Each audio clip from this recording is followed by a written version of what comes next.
Hey guys, welcome back to Stingy Trigger. This is Trigger here today to talk a few more gun facts with you.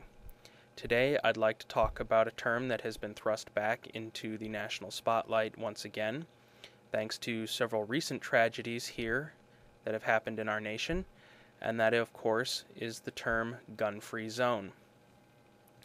Now, what exactly is a gun-free zone? Well, according to its technical definition, a gun-free zone is any location, be it a building, piece of property, vehicle, vessel, or other location, wherein the legal carrying of firearms is forbidden. And this could be either by decree of law or by decree of the owner. They are what you call statutory gun-free zones or elective gun-free zones. Now, statutory gun-free zones tend to be few and far between. They tend to be places, well, where you would expect them to, not allow firearms. Places like mental institutions, prisons, courthouses, quite often many states include hospitals, government buildings, places of worship, and schools, where, generally speaking, it is not very good to have firearms, especially if you're dealing with, say, the criminal element or emotionally or psychologically unstable people. However, there are also declared or elective gun-free zones, wherein the owner may post a sign forbidding the carrying of firearms on their particular piece of property.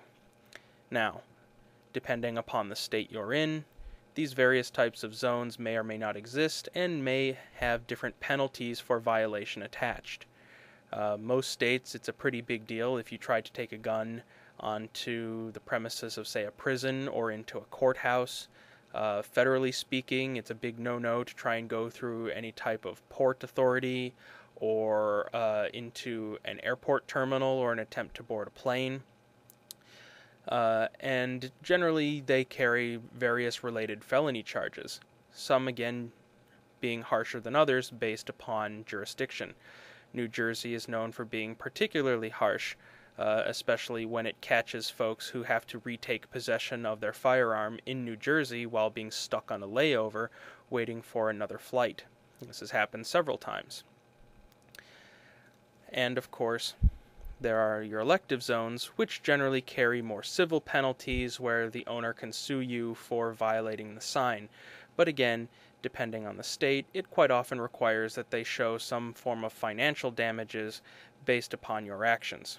Generally, you're asked to leave and not come back. So that is what these gun-free zones actually are.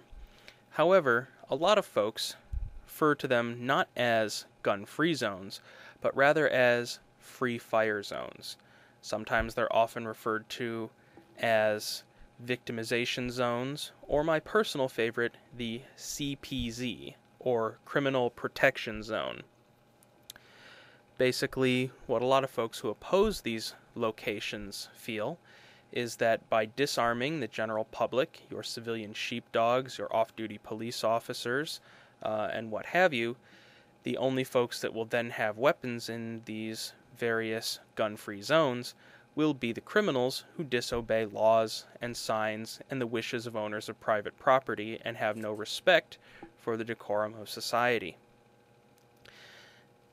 As a direct result of a lot of these, and a big reason why a lot of this is coming back up in the national media, is more and more folks pointing out that tragedies such as the Sandy Hook shooting, the Aurora, Colorado shooting, the Sikh temple shooting, the various Fort Hood and other military base shootings have all taken place where guns are only allowed in the hands of a very select few, and generally speaking, no one except the criminal is in possession. There is no sheepdog, there is no person who can equal the force brought by the criminal in disregard for the law in order to stop them or delay them or possibly divert them. And a lot of folks are proposing that in fact this is what is leading to these shootings in these locations.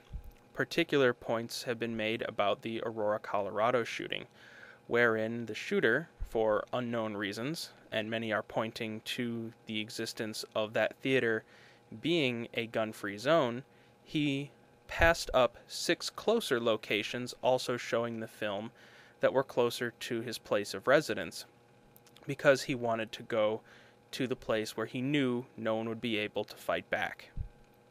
Now, is that correct? Well, the man is cuckoo. We're probably not ever really going to know for sure. However, there's a lot of circumstantial evidence that seems to be pointing more and more in the direction that gun-free zones are simply criminal protection zones, because by disarming the public, the only people you are actually keeping safe are the criminals that go to these places in order to do evil. As always, thanks for watching. Please subscribe for more fun gun and project videos, and remember, we're just a couple of city slickers working this out as we go along. Thanks for watching.